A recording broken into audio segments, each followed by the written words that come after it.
Okie dokie. It's gonna be 15 minutes of stuff. 15 minutes of of awful and incorrect opinions.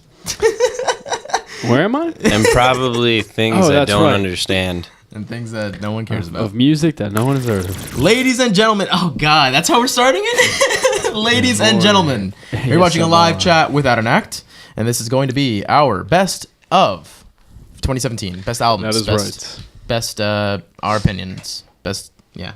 How you doing? I'm Sergio Galeano, and I'm joined by Thomas Keller. Thomas Meller over here. I return. And our director, Christian Kircher, coming back on the show. After his infamous previous... I wasn't going to call him out on his cameo. Now he's back to redeem himself. Hey, How's it going? He has a full list. It's curated. And they're all from this year. Yeah, they are all from this year. Actually, I managed sources. They've been cited. It is MLA format. We were supposed to have 5. I managed to get 4,000. Yes, I have a lot to talk about. I have 4 bands. Show all the way into Christmas. I'll try. So there's like an extra of Christian's favorite albums. I'm sorry I put you under the gun too. Earlier, we were in the other room, and I was like, "You have your best of albums." He was like, "Dude, I didn't." And I looked at him, we were like, "Oh boy." The thing is that I was like, made him. "Where's Henry?" I thought Henry was taking my place on this, and I was like, "No, it's you." And I was like, "Well, here we go." I know you're watching. Sorry, you're not here, boy. But I know you're playing a show, so he's doing stuff. Hen listened to like one album this year, I think. Maybe. I think. And it was his own. Does he even like music? Who knows? Colin, I feel bad calling him out. Anyways, let's get started. Right down to it. The brass tacks. Yeah. I want to start off with a summer favorite of mine. Summer favorite. All right. You might not have heard of her. Probably not. She had a very limited pressing of her record, but Clea Vincent's Tropiclea.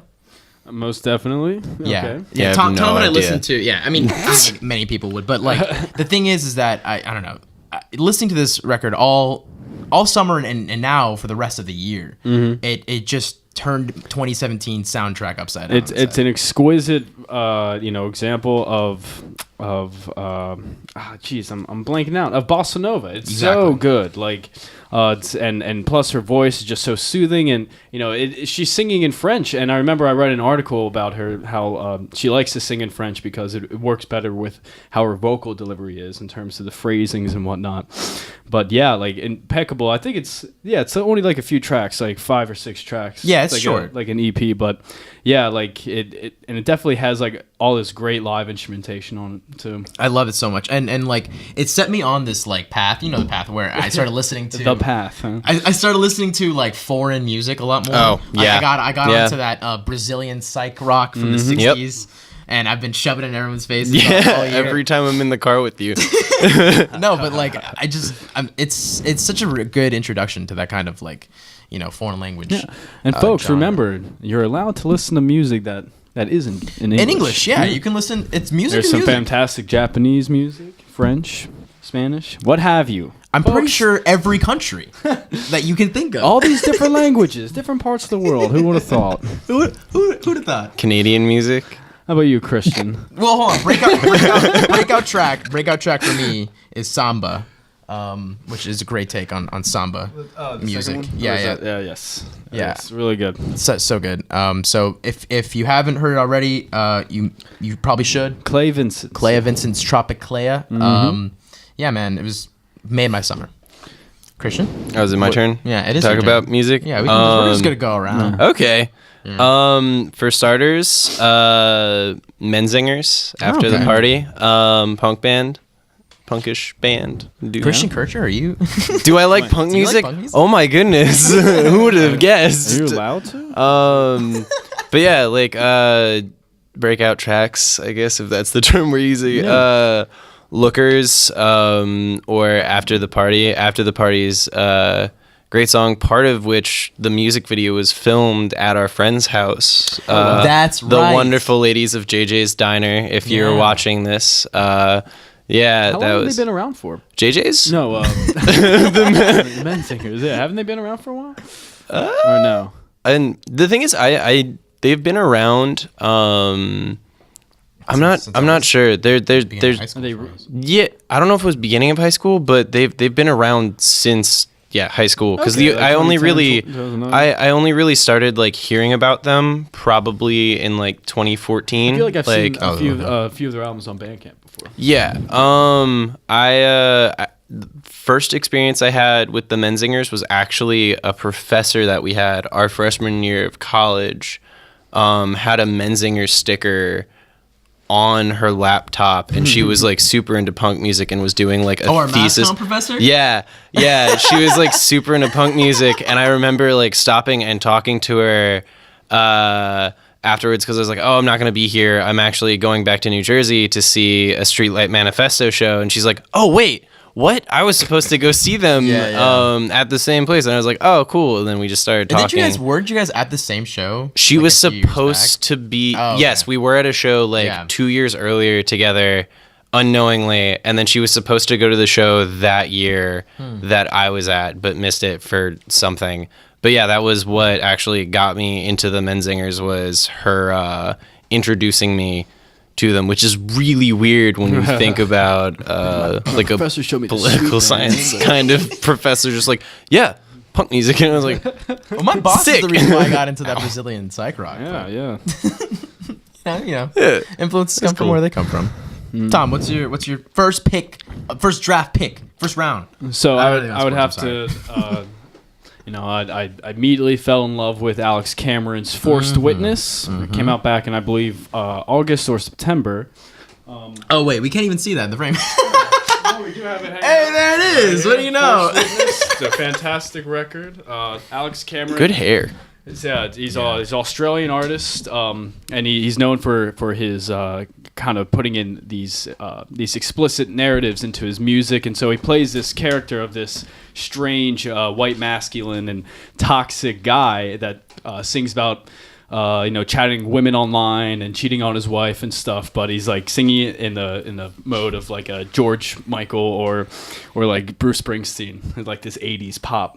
And it's kind of like a weird contradiction and satire to it, but it's just so fun and entertaining. And we actually got to see him at Johnny Brenda's back in October, and he has his business partner Roy Malloy, who plays the saxophone across each track. And The dude is so Australian. Yeah, that dude is painfully it's Australian. incredible. Ignore the tape. This duo right here, love them to death. And right now they're touring with the Killers, and got away from the mic, but they're touring with the Killers right now and totally blowing up. And it's great to see, and it's a fantastic album. Check it out. The Chihuahua, one of my favorite tracks. Just talks about when the pussy leaves town. For frame of reference, he was on Alex Cameron, like he was already like in the mainstream kind of, but that recent that recent Jimmy Fallon sketch that Alex Cameron was a part of. Well, yeah, it was like Jimmy Fallon did a bit where it just trashes like music. It's kind of a risky bit. It's just a bit where it's just like, hey, let's take this music that was obviously not written to be played on a talk show, and let's play it on a talk show and see why people take it out of context. Stuff, yeah. But it was a friend of Cameron's who also released a very successful album, also Australian. Kieran J. Callanan, also great. Check it out. I think it's called Bravado, I think, but don't quote me on that. Yeah, Fallon got a huge like backlash for ripping on that song, but it's a pretty funny song. It's a wacky track. All right, what's your next one? So my next one, and this is where some overlap might begin. You know what? I'm gonna save the overlap for later. City Music, Kevin Morby. I don't know if you know anything about Kevin Morby. Nope. The Babies. They were pretty popular about a decade ago. And like I listened to them a lot when I was in high school. And I didn't know that Kevin Morby, lead singer, like decided to make his own, like solo project. And this year he came out with a new record called City Music. Dude, I don't know what it is. I don't normally like singer-songwriter type people, like, it's to each their own, right? But like I just don't normally find myself. There's a lot of wish-wash with it. Huh? It's Yeah, hard to filter out. Yeah. Yeah, to like be able to like sit down and like chill, or not. No, sorry, the opposite of that. Like to be able to like do things and listen to singer-songwriter music is like, what am I doing? But like, you know what I mean? It just It's hard to exist and just listen. it doesn't fit like a specific mood for me normally. But, I could see that. Yeah. But Kevin Morby's I don't know, Kevin Morby stuff just like speaks to me, into my soul. And he had Singing Saw came out just last year, wasn't it, or 2 years ago? It was also 2015. Recent. Yeah, his solo project is new. The Babies broke up like recently. Yeah. But like, and the cool thing about this is like, you know, like I started listening to Kevin Morby just out of interest. Like a friend of mine told me about a coworker actually, and and then I was obviously doing some research for the show. We doing what we need to do. And City Music came up on Enemies 2017, best of 2017, which was like I didn't expect that, but I'm like, hell yeah, fucking Kevin Morby. Yeah, no, Pitchfork definitely would plug him all the time, especially with Singing Saw. But yeah. Kind of. Well, where is he from? Isn't he from Hoboken or something? He's from. I thought he's he was from Australian. I think he's from Texas. Oh, Texas. Yeah, he's born in Texas. So not Hoboken. Yeah. Not Hoboken. I'm just from Hoboken, or a Texas. random spot. What's your second pick? All right. Hang on. I have a few lined up, but I don't know if I need to. It probably doesn't matter in which order I say them. No, Hey, do you want to fight, Tom? The Wonder Years, bringing it back. Yeah, they released album called Burst in Decay, which is just acoustic covers of their previous songs. So it's like there's a lot of like pretty much some of their like hits on that, but just like in like acoustic new form. renditions of it? Yeah, like really, and it's not like just a guitar. It's really filled out, and like it's super cool. Like Don't Let Me Cave In was like one of my favorite songs when I was in high school, and just to hear like that different aspect, really cool. Then Cardinals, another really really good song. I think that song was that probably the original came out in like 2014, so that's like a little bit more recent, but just the acoustic renditions are super cool, and it's always just I love hearing new stuff from them because they've developed so much since their first iteration as a band, where they were kind of and they definitely have the fan base to to show that. Oh yeah, they I just like the easy core style that they had that went to like pop punk to more like rock with kind of like post-rocky guitar influences and stuff, like, and then now to this acoustic stuff, and now they started another project called Loneliest Place on Earth, which is another like acoustic style thing, which is also really cool because the guys in that band are all in like really like big side projects. Like for example, Soupy has Aaron West in the Roaring Twenties, which is like easily one of my favorite like acoustic style bands. Then there's Matt Brash, the guitarist, has his own band called Cold Climate, which is starting to gain some clout. We use the word. I use the word clout. Word of the day. Or like have come out with albums this year, or what? These all new projects. Aaron West has been around for a few years now. Cold Climate, I believe, started up, I want to say like last year, and is now making its way. It's getting slightly bigger, but that's Matt's project. But yeah, it's just it's really cool because the thing is they all like just are really really talented people and are like working on their own projects now, which is cool to see them expand from what is the Wonder Years. We're getting tight on time. All right. So Sorry. Let's keep it, let's keep it going. Well, then my next one would have to be one that I was extremely excited about, one that I had hyped up a lot, and that is Nick Hakim's Green Twins, which came out back in May, May 20th, I believe. But I remember hearing the first few of his singles come out around, I think, like February or March of Green Twins or Bet She Looks Like You, and these tracks totally blew my mind, and I was already sold of the rest of the album by this point. And when it finally dropped, like, it did not disappoint, and songs like Cuffed are just so captivating with this hazy R&B that Hakim has managed to create for himself, and it's so immersive and just so almost ghostly at some points with these shrieks from the beyond. Like, but he also manages to capture in this beautiful, like, he has such a unique voice, and it's still so surprising sometimes when you get to hear artists like that manage to stand out through the thick of it. And he's rising through the ranks himself too. I think. Thank God. I think we need more music. I think he just opened up for the Fleet Foxes. So no shit. Yeah. Listen, man. Like, Nick Hakim, like we saw him. I saw him at World Cafe. We saw him for free, the free at noon. Yeah, and there was like definitely like an intimacy there with it. Yeah, that's also one of my top albums of the year. I've been playing it everywhere we go. I like people know when I talk about it. Like I turn on all my coworkers to it. Like so it's definitely up there for me. And I would have that too to show. I should have just brought all of them. We usually have it up if you've seen our other episodes. The big eyeball. I got so Green Tunes is one for me. Damn, Kendrick Lamar. There it is. Pay my respects. There it is. That's fair. For one of the best albums of all time. I think. It's solid. The guy keeps putting out consistently like collective works of art. I don't know how he does it. He can't get away with it. How we let him get away with this? He just keeps getting away with it. And it's because of him that we have this like amazingly POC Grammy nomination. Like it's so cool. The fantastic summer tracks that came out of that, like Loyalty and nothing more to be said. You all know exactly how great Damn is. All right, keep moving on. Keep going. Okay, so Sorority Noise, you're not as blank as you think. Specifically for the track No Halo, which also has another amazing music video. They're local, aren't they?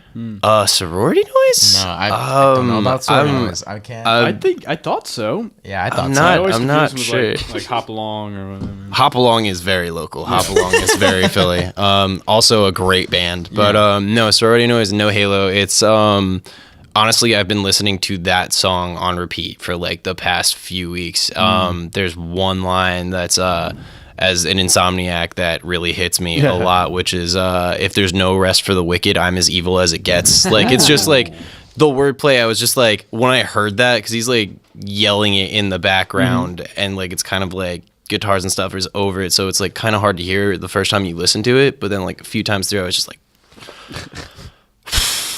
just wow, like that song blew me away. The album itself is really awesome and they're a really cool band, but like that song, super cool. Keeping it going. My next one is probably that is Saturn Over Sunset by Midnight Sister. Oh yes. And so they're a new band. So they are a new up and coming band as well.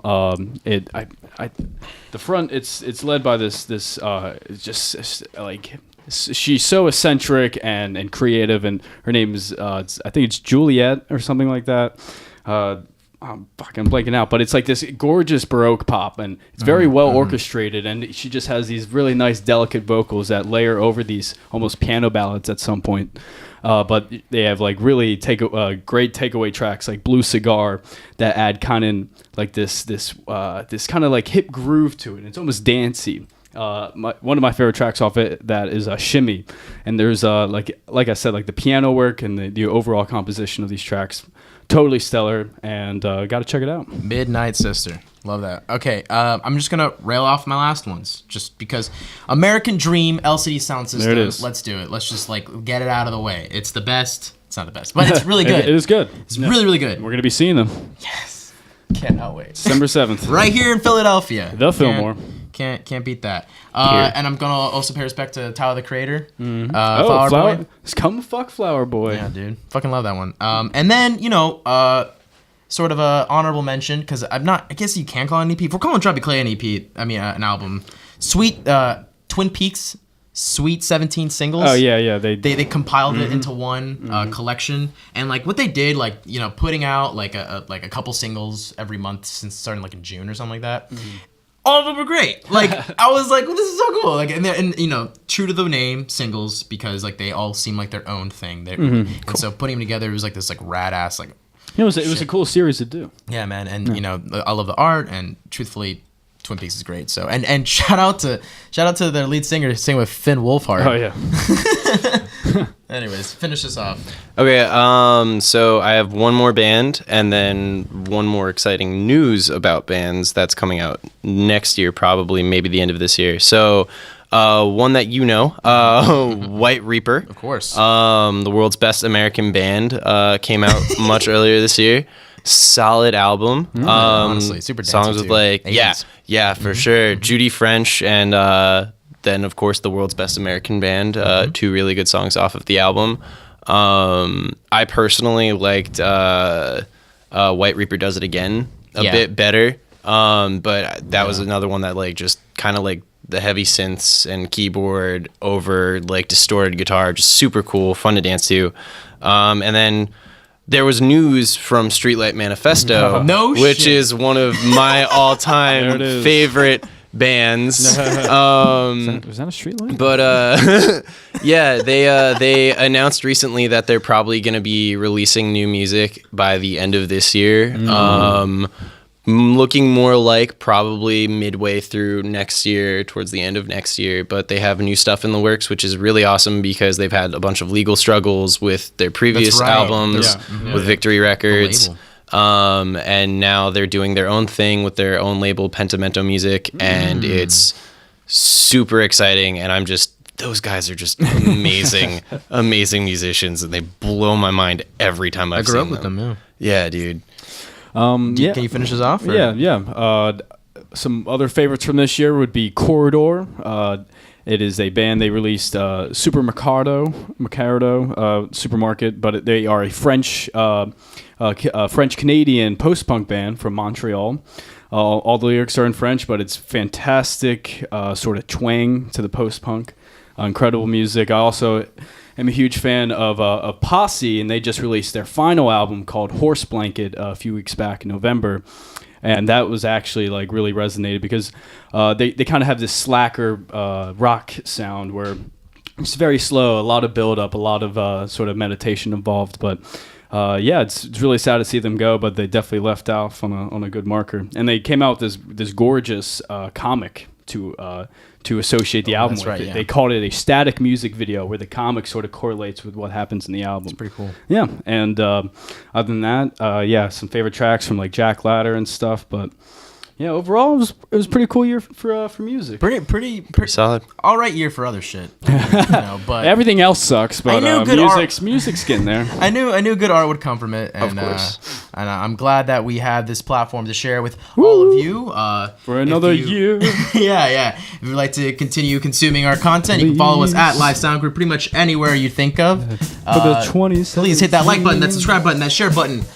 That orange, give your boys white, some love. That blue.